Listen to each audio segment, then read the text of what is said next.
Selamat siang semuanya. Perkenalkan, saya atas nama Kristiana BT, NIM 20030300091, kelas C semester 2 jurusan Sosiologi. Di sini saya akan membuat video parodi tentang sosiologi komunikasi internet galaksi. Terlepas dari keunggulannya dalam hal fleksibilitas, jaringan memiliki secara tradisional harus memperhitungkan masalah besar, berbeda dengan hierarki terpusat. Mereka mengalami kesulitan yang cukup besar, fungsi koordinasi dalam memfokuskan sumber daya pada tujuan tertentu, dan dalam menyelesaikan tugas yang diberikan, melebihi ukuran dan kompleksitas tertentu dari jaringan. Untuk sebagian besar sejarah manusia, tidak seperti evolusi biologis jaringan yang dikalahkan sebagai alat perantara oleh organisasi yang mampu mengumpulkan sumber daya di sekitar yang ditentukan secara terpusat. Tujuan dicapai melalui pelaksanaan tugas secara rasional, rantai komando dan kendali vertikal yang terukur. Jaringan primarily menjaga kehidupan pribadi. Hierarki terpusat adalah wilayah kekuasaan dan produksi. Sekarang, bagaimanapun pengantar teknologi informasi dan komunikasi berbasis komputer dan khususnya internet, memungkinkan jaringan untuk menyebarkan ability dan adaptability. Dengan demikian menegaskan sifat evolusioner mereka. Di pada saat yang sama, teknologi ini memungkinkan koordinasi tugas dan pengelolaan kompleksitas. Ini menghasilkan sesuatu yang belum pernah terjadi sebelumnya.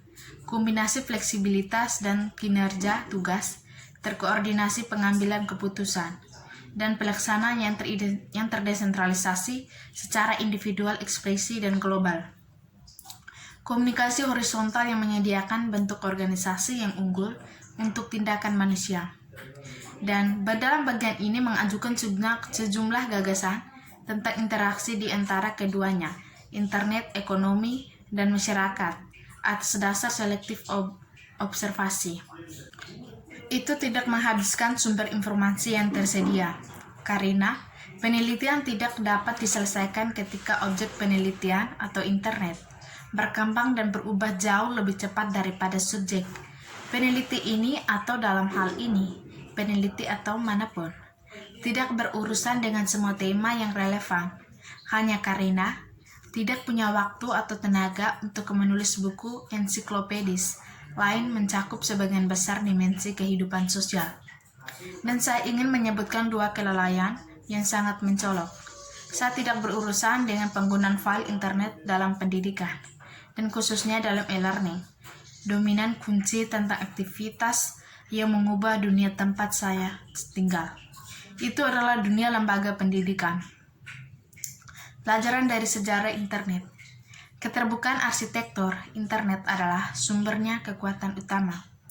Perkembangannya sendiri seiring pengguna menjadi produser teknologi dan pembentuk seluruh jaringan. Sejak kode dapat dengan mudah ditambahkan, biayanya tetap rendah, asalkan tersedia beacon. Dan perangkat lunak terbuka dan tersedia pada pertengahan tahun 1980-an. Semua orang dengan pengetahuan teknis bisa bergabunglah dengan internet. Terjadi kesibukan aplikasi yang tidak pernah direncanakan dari konstruksi ganda ini.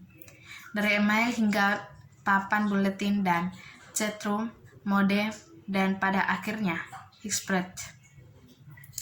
Tak seorang pun menyuruh tim Berners-Lee untuk mendesain World Wide Web, dan sebenarnya dia harus menyembunyikan niat sebenarnya untuk sementara waktu, karena dia menggunakan waktu pusat penelitiannya untuk tujuan selain pekerjaan yang ditugaskan padanya. Tapi dia bisa melakukannya karena dia bisa mengandalkan dukungan luas dari komunitas internet.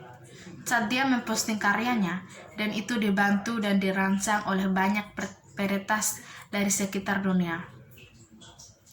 Benar, beberapa dari peretas ini kemudian mengkomersilkan miliknya ide dan menghasilkan banyak uang, sementara Berners-Lee dengan pilihannya sendiri terus bekerja untuk kepentingan umum. dan belakangan ini sebagai ketua konsorsium World Wide Web, tetapi dengan berperilaku sebagai peretas sejati.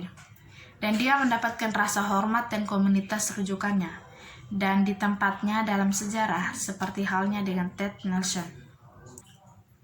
Dan banyak lainnya kurang terkenal peretas dan pengguna Ononi ini adalah pelajaran yang terbukti dari sejarah teknologi bahwa pengguna adalah produsen utama teknologi dengan mengadaptasinya dengan penggunaan dan nilai-nilai dan pada akhirnya mengubahkan teknologi itu sendiri.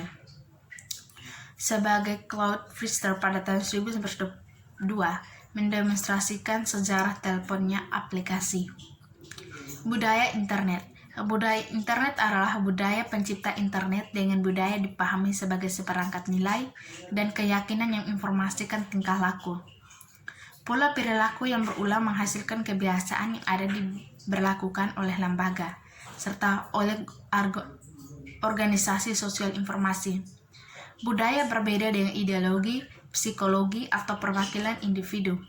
Sementara budaya eksplisit itu adalah konstruksi kolektif yang melampaui preferensi individu, sambil mempengaruhi praktik masyarakat dalam budaya.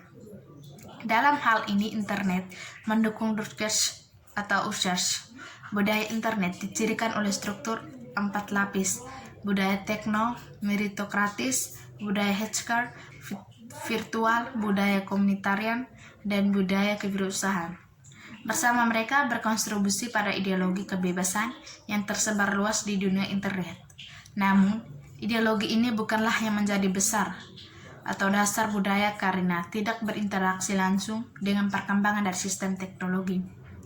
Kebebasan memiliki banyak kegunaan. Lapisan tural disempatkan secara histeris. Meritokratis budaya menjadi ditentukan sebagai budaya hierarkis dengan membangun aturan dan becukai menjadi jaringan kerja sama yang ditunjukkan untuk kemajuan teknologi. Budaya komunitarian virtual menambah dimensi sosial berbagi teknologi dengan menjadikan internet sebagai media interaksi sosial dan kepemilikan simbolis. Wirausaha budaya bekerja di atas budaya peratas dan di komunitas budaya tarian untuk menyebarkan praktik internet di semua dominan masyarakat dengan cara menghasilkan uang. Tanpa teknometarias budaya, protes hanya akan menjadi budaya kontrol, budaya tertentu komunitas, dan tanpa budaya hierarkis, komunitas jaringan tarian di internet tidak akan berbeda dengan budaya jaringan alternatif lainnya. Dan begitu pula tanpa hierarkis budaya dan nilai-nilai komunitarian, budaya kewirausahaan tidak dapat dikategorikan sebagai khusus untuk internet. SNES dan ekonomi baru. Dalam masyarakat di mana perusahaan swasta merupakan sumber utama kekayaan itu, seharusnya tidak mengherankan bahwa setelah teknologi internet tersedia pada tahun 1990-an, yang tercepat paling penyebaran ekstensif penggunaannya terjadi di ranah bisnis. Internet mengubah praktik bisnis dalam hubungannya dengan pemasok dan pelanggan, dalam pengolahannya, dalam proses produksinya, dan dalam dirinya kerjasama dengan perusahaan lain, dalam pembiayaannya, dan dalam penilaian saham di pasar keuangan. Penggunaan yang tepat dari internet menjadi sumber utama produktivitas dan daya saing untuk semua jenis bisnis. Untuk semua seputar perusahaan.com, mereka hanya mewakili barisan depan berusaha kecil yang baru dunia ekonomi. Namun pentingnya, bisnis melampaui nilai kuantitatif sebab